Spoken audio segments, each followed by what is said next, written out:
हा अक्षर के माध्यम से सद्गुरु उपदेश करते हैं।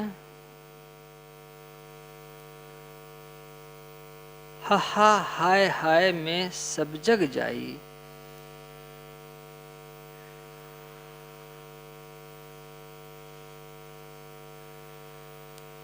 हाय हाय करते हुए हर्ष और शोक में, दुख में, कष्ट में लोग जा रहे हैं।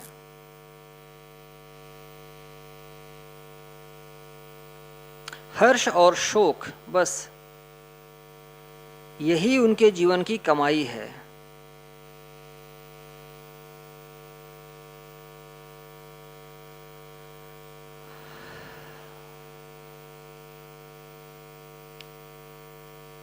समझदार वही है जो दुखों से मुक्त होने का उपाय कर लेता है और बाकी सब खिलवाड़ है।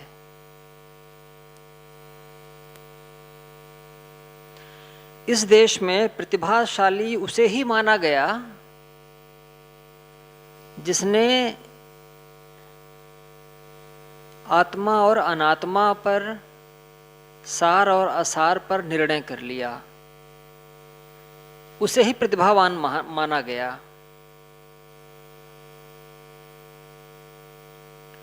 इस देश में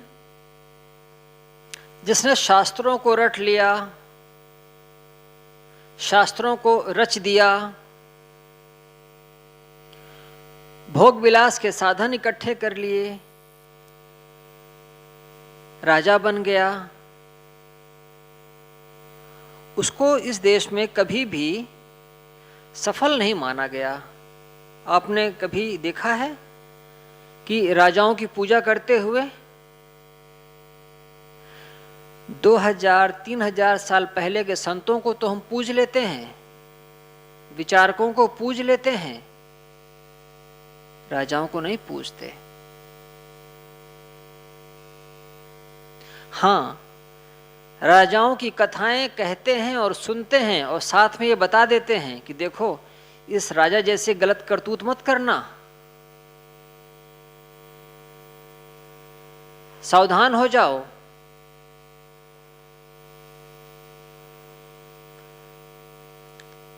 अभी जब 3-4 दिनों के लिए हम लोग राजस्थान में थे साहब जी के साथ, तो वहां पर एक महल देखने गए। तो वो हिंदुओं का महल था, पर वहां के राजा ने मुसलमानों के यहां लूटपाट की थी। तो पूरा का पूरा मकान उखड़वा करके ले गया था। मैंने पूछा कि कैसे ले गया, तो उन्होंने बताया कि वो नंबर डाल करके उखाड़ते जाते हैं और नंबर डालते जाते हैं, 1 2 3 4 5 6 7 8 इस क्रम से लगाना है। तो एक झूला लगाया था उन्होंने महल के सामने। एक ऊंचे चौकोर पत्थर का एक चबूतरा था, उस चबूतरे पर सफेद संगमरमर का वो झूला बनाया था। तो झूला तो नहीं लगा था, लेकिन जिस पर झूला लटकाया जाता है वो स्ट्रक्चर था, फ्रेम था।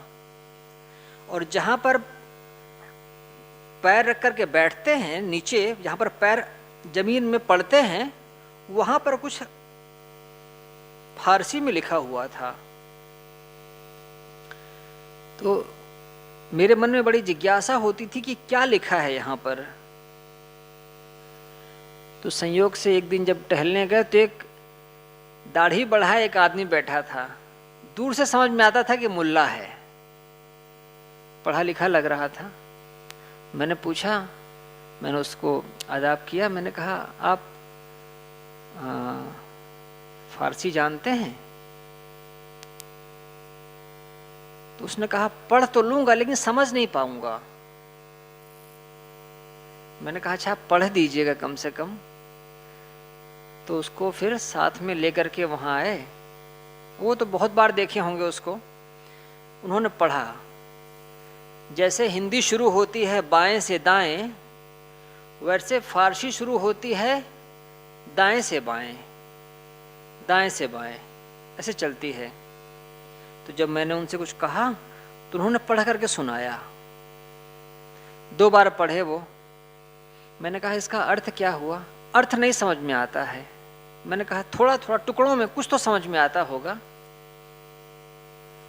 तो उन्होंने उसका जो अर्थ बताया वो ये था कि ओ बादशाह, तुझे ये सल्तनत ऐश करने के लिए नहीं मिली है, तू मेहनत कर। मैंने कहा ऐसी चीज लिखी है और लोग इस पे पैर रखते हैं? ये तो माथे पर लगाने लायक चीज है। तो उन्होंने कहा हाँ, इसका यही मतलब होता है। हुमायूं के समय का वो झूला था, इतना पुराना। ऐ हुमायूं, तुझे बादशाहत दी जा रही है इसलिए नहीं कि तू ऐश कर, सेवा कर और सब्र कर। इस तरीके से उन्होंने बताया। जिन्होंने होश से बादशाहत की है वो भी उसी रास्ते पे चले हैं जिस रास्ते पर साधु फकीर चलते हैं। हमारे देश में बादशाहों को कभी बहुत मूल्य नहीं दिया गया। गोस्वामी जी के नाम पर भी है। और एक कुंभन दास एक कवि हुए हैं, उन्हें एक बार बादशाह अकबर ने अपने महल में बुलाया, आप आइए, आपसे कुछ ज्ञान चर्चा करेंगे। तो उन्होंने लिख करके भेज दिया, संतन को कहा सीकरी सो काम। सीकरी, फतेहपुर सीकरी। हमें संतों को हमें क्या मतलब बादशाहों के यहाँ जाना आना, हमें रहने दें आप। हमने तो कपिल, कणाद, बुद्ध, महावीर, गौतम, पाणिनि, इन लोगों को अपना आचार्य माना, इन लोगों को मुखिया माना। और इसमें से कोई भी बादशाह नहीं थे। सिर्फ इसलिए कि इन्होंने जीवन के अंत में रो रो करके अपना शरीर नहीं छोड़ा, इसलिए डर करके शरीर नहीं छोड़ा, इसलिए इनको हम अपना पूज्य मानते हैं, इसलिए हम इनकी वंदना करते हैं। बादशाहों से तो डरा गया है।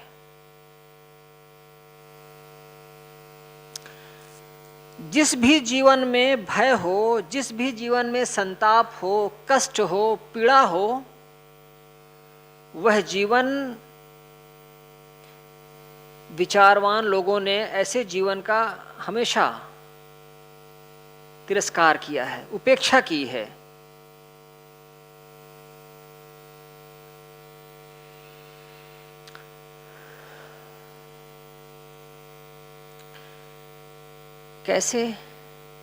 कैसे वह जीवन मिले जिस जीवन में हाय हाय करके न जाना पड़े। हा हा हाय हाय में सब जग जाई, हर्ष शोक सब माही समाई। हकरी हकरी सब बड़बड़ गयो, हकरी हकरी अहंकार कर करके सब बड़े गए। हा हा मर्म न काहू पयऊ। किसी को मर्म नहीं समझ में आया कि कैसे जीवन जिया जाए। धर्म और अध्यात्म की तरफ जो रास्ता जाता है, उस रास्ते वालों से तो कम से कम ये आशा की जाती है कि वो हाय हाय करके ना मरे। लेकिन आप देखेंगे बादशाह भी वैसे ही दुख और संताप से मरते हुए जाता है जिस तरह से एक भिखारी जाता है।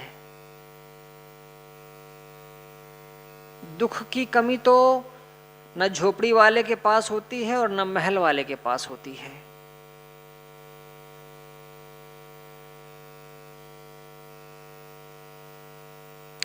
जिसका सिद्धांत बहुत ऊंचा नहीं है उस पर तो आप हंस देंगे, अरे इसके सिद्धांत में क्या है, ये तो मान्यता है, मानंदी है,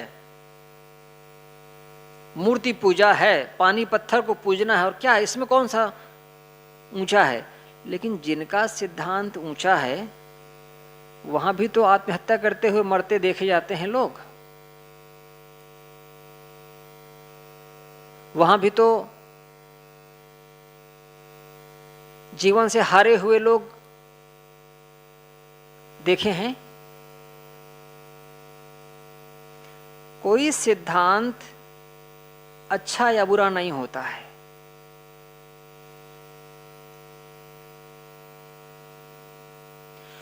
उसमें जो चलने वाले लोग होते हैं वह उस रास्ते को डिफाइन करते हैं, परिभाषित करते हैं। जगह वही है। अगर यहां पर पुलिस वाले रहना शुरू कर दें तो ये थाना हो जाएगा। अगर यहां रोगी रहना शुरू कर दें तो ये हॉस्पिटल हो जाएगा। जगह यही है, लोग वही होंगे। जिस तरीके के लोग होते हैं वो वैसा वातावरण बना देते हैं।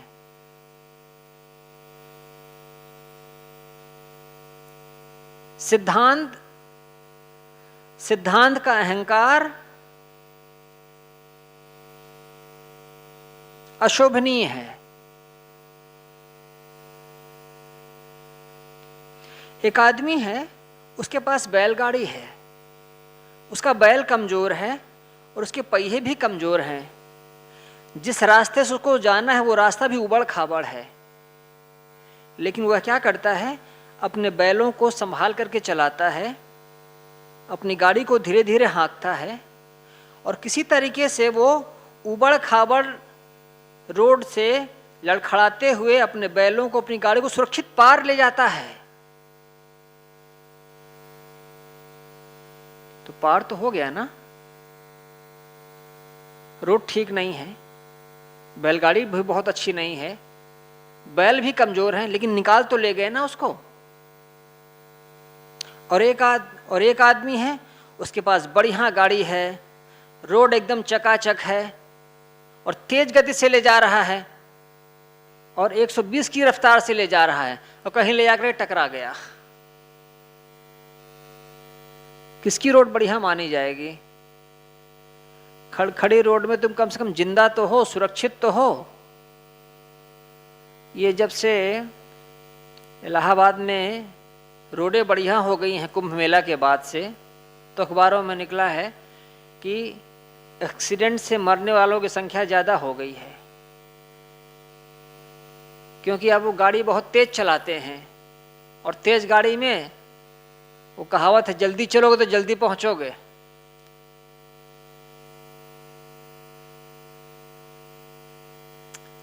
सिद्धांत बढ़िया हो जाए तो उससे साधक बढ़िया हो जाता है, ऐसा भी नहीं है। जिस सिद्धांत को आप नीचा समझते हैं उस सिद्धांत के भी लोग जीते हैं। तो जो लोग जी रहे हैं उनकी मानसिक स्थिति कैसी है, इससे उनकी दशा और उनका जीवन निर्मित होता है।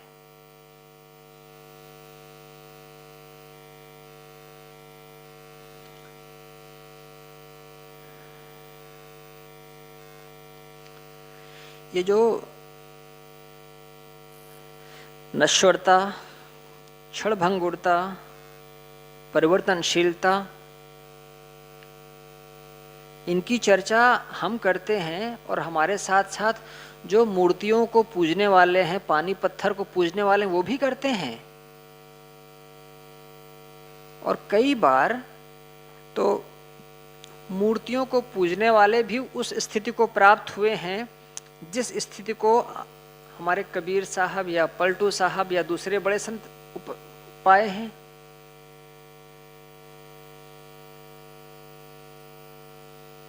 जो मेरा कहने का भाव है, जिस तरफ मैं संकेत करना चाह रहा हूं, वह यह है कि हिंदुस्तान में लगातार यह प्रयास किया जाता रहा है कि व्यक्ति दुखों से जिस किसी भी तरीके से हो मुक्त हो। अगर कोई राजा बनकर के अपने दुखों को खत्म करना चाहता है तो ठीक है, वह राजा हो जाए, लेकिन वह जीवन के अंत में जिस मानसिक स्थिति से अपने जीवन को विदा कहता है, वह मानसिक स्थिति बहुत महत्वपूर्ण है। और इतना सब देखने और अनुभव करने के बाद संतों ने यह कहा कि राजशाही से जरूर बचना, राजा कभी मत होना, संत भले हो जाना, साधु भले हो जाना। 1000 राजाओं को राजमहल छोड़ करके साधु होते हुए देखा गया है।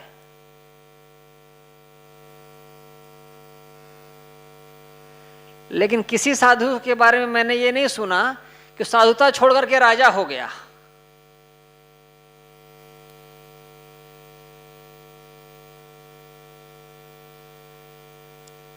जो बड़े बड़े बादशाह हुए, उन लोगों ने भी एक फकीर के सामने ही सिर झुकाया।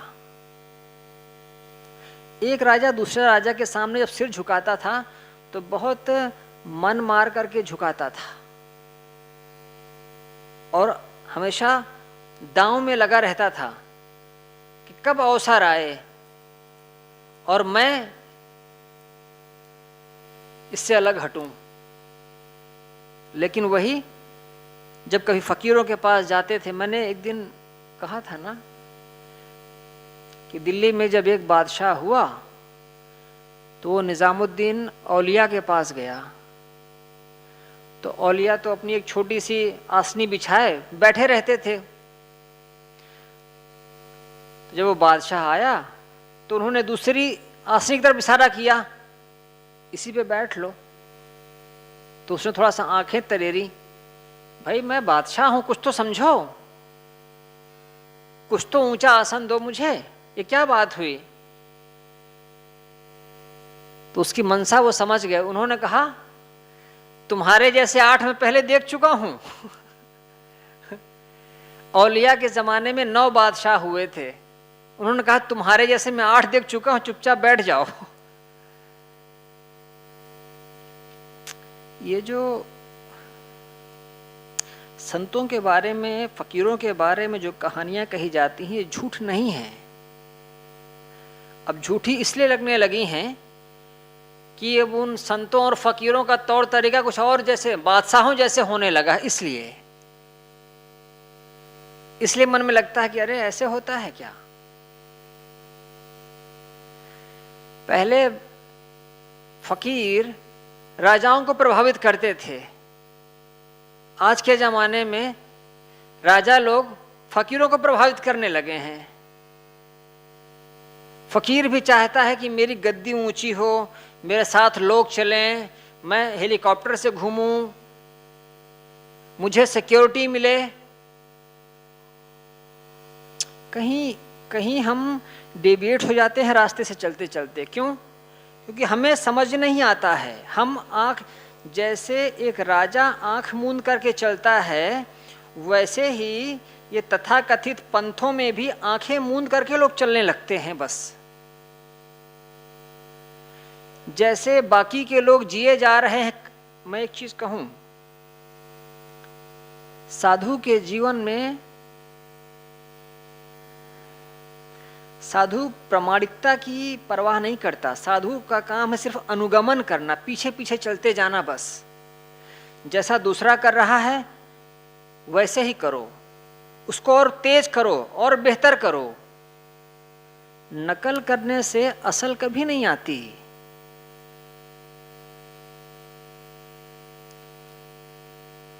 सिर्फ डॉक्टर का कपड़ा पहन लेने से कोई डॉक्टर नहीं बन जाता है।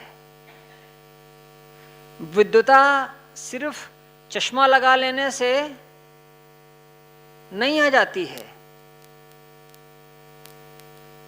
वो स्वयं जानते हैं कि उन्होंने कैसे इस स्थिति को पहुंचे हैं। हम तो बच्चे जैसे लोग हैं, बच्चे जैसे लोग। अभी मेला आएगा, मेला में देखिएगा आप बच्चों की भीड़, और खुश हो जाएंगे आप। यही इस देश का धार्मिक ताना बाना है। ये जो धर्म है ये कभी भी बहुत जुलूस में नहीं चला है। ये तो कुछ थोड़े से लोग हुए हैं जिनके पास जा करके हमें रोशनी मिलती थी, हम बैठते थे, अध्यात्म की रोशनी। और बाकी ये जो भीड़ इकट्ठी करते हैं हम कहीं भी, ये तो बहुत कुछ कर्मकांड से चलता है। भीड़ भीड़ को खींचती है बस इस सिद्धांत पे। इससे कोई आपकी आध्यात्मिकता का या जीवन रोशनी का कोई मूल्य नहीं है।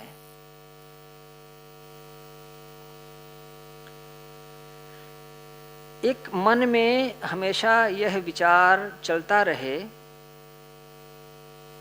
कि जीवन दुखों से अलग कैसे हो। इसको अगर हम अपने मन में लगातार मनन करते रहेंगे तो मैं समझता हूं कि हम सब एक बेहतर ढंग से उस दिन जब हमें जाना होगा तो हम विदा हो सकेंगे। और अगर हम नशे में ही जीते रहे, नकल ही करते रहे, पीछा ही करते रहे, तो उससे कुछ बहुत बनता नहीं है। कबीर साहब की परंपरा में न जाने कितने हजारों संत हुए हैं। भिन्न भिन्न परंपराओं में कितने संत हुए हैं, लेकिन सिर्फ करते रहने से, लाओत्से ने कैसे कहा है, कितना मार्मिक ढंग से कहा है उन्होंने कि कर्म करने से अकर्म की दशा नहीं आती, कर्म करने से अकर्म की दशा नहीं आती। कर्म से एक दिन निवृत्त होना पड़ता है, तब वो अकर्म की दशा आती है, निष्कामता की दशा आती है। यह तब संभव होता है जब हमारा मस्तिष्क काम करता है, जब हमारी समझ काम करती है, जब हम रोशनी के लिए प्रयत्नशील होते हैं तब। नहीं तो दीवारों में खूंटियां लगी होती हैं ना, किसी खूंटी पर कपड़ा टांग दिया जाता है, किसी पर रस्सी बांध दी जाती है, किसी पर छतरी लटका दी जाती है, किसी पे कोट पैंट।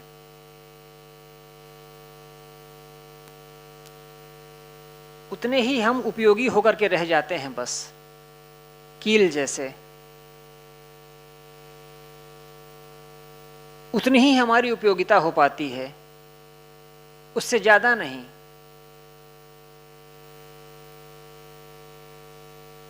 ये निर्णय हमें करना है कि हम एक क्षुद्र उपयोगिता में जीना चाहते हैं या उससे भी गहरे कहीं समझ करके जीना चाहते हैं। और दूसरों को देख करके यह जीना नहीं आता है,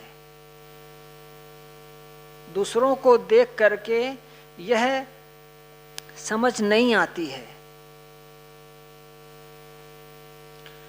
कोई आदमी अंधा हो और रोशनी वालों की बातें सुनता हो तो क्या उसे रोशनी दिखाई पड़ने लगेगी? वो तो उसकी आंखों का इलाज हो, उसकी सूखी नसों को हरा किया जाए, उसमें खून का संचार हो, उसकी पुतलियों को बदल दो, यह इलाज है। वैसे ही जो लगातार अपनी तरफ नजर रखता है, अपने से पूछता है, नहीं तो बस भागा भागी है, भागा भागी। एक बार हरिद्वार में थे हम लोग 10 साल पहले, तो सुबह सुबह टहलने गया तो देखा कुछ साधु लोग मधुकरी मांग रहे हैं घरों घरों जा कर के। कुछ बोलते थे तो कुछ घर के लोग निकल कर आते, कुछ देते। तो वो 4-5 साधुओं का एक समूह था। वो चलते चलते जो है आगे निकल गए। तकरीबन 5 मिनट बाद, 6 मिनट बाद एक साधु बदहवास सा भागता हुआ, दौड़ता हुआ, इधर देखे उधर देखे, आगे देखे पीछे देखे, फिर दौड़े, फिर रुके, फिर देखे। मुझे लगा ये शायद अपने उन साथियों को ढूंढ रहा है जो अभी अभी आगे गए हैं। तो मैंने उसे थोड़ा सा संकेत किया कि इस रास्ते से गए हैं आपके बाकी के लोग। तेजी से दौड़ करके वो पार हुआ। साधुओं ने तो मधुकरी की इसलिए इजाद की थी कि तुम चुपचाप थोड़ा सा कुछ मांग लो और खा पी लो और पड़े रहो। ये तो नहीं कहा था कि झुंड बना लेना और जब रास्ता भूल जाओ तो बहुत तेजी से दौड़ना।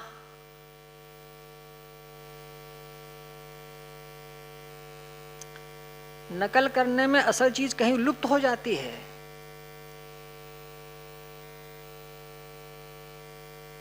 तो ये जो अंत होता है जीवन का वो वैसे ही जाता है। हकरी सब बड़बड़ गए। बड़े बड़े लोग जो बड़े प्रतिभावान लोग थे वो भी इसी रास्ते पर गए और उनको देख करके आम आदमी भी उसी तरीके से जा रहे हैं। साहब कहते हैं यह मर्म, इस रहस्य को कोई समझ नहीं पा रहा है कि कैसे तुम दुख से, अहंकार से हट करके जी सको। कबीर साहब ने अपने जीवन में 120 वर्ष का अगर कहा जाए उनका जीवन सच है तो उन्होंने कितने लोगों को देखा होगा, कितने सामंतों, बादशाहों, राजाओं, सेनापतियों का गुरूर अहंकार देखा होगा, आक्रमणकारियों को देखा होगा और कैसे उनको उन्होंने मरते हुए भी देखा होगा और कैसे उन्होंने एक रास्ता चुना अंत में मगहर जाने का। यह एक ऐसी पहेली है कबीर साहब के जीवन की जिसको हल करना बहुत मुश्किल है। लेकिन जो आत्मवान लोग हैं, जो आत्मा के रास्ते पर चलते हैं, वो इसको बहुत आसानी से समझ लेंगे। क्यों गए, कैसे वो अलग हो गए? क्योंकि जीवन के अंत में उन्होंने दुख नहीं चाहा था, कभी दुख नहीं चाहा था, इसलिए उन्होंने अपने आप को दुखों से एकदम अलग ही कर लिया था। वो जगह भी छोड़ दिए, वो लोगों का संग साथ भी छोड़ दिया।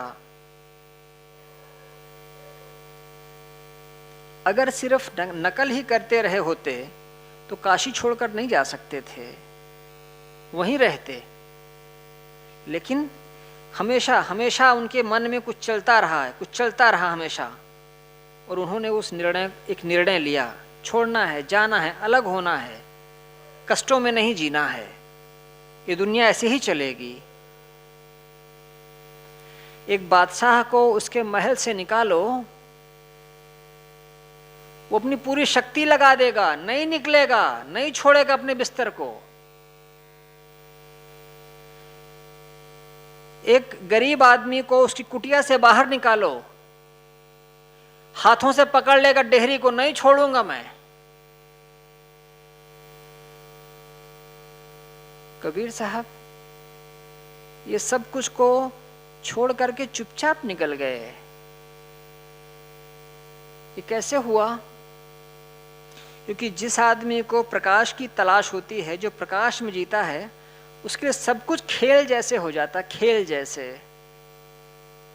और आंखें बंद करके अगर हम चलें तो यहां से उस दरवाजे तक पहुंचने में शायद कितनी बार लड़खड़ाऊं और कितनी बार गिरूं, लेकिन अगर आंखें हों तो छेद से भी निकल जाएगा आदमी।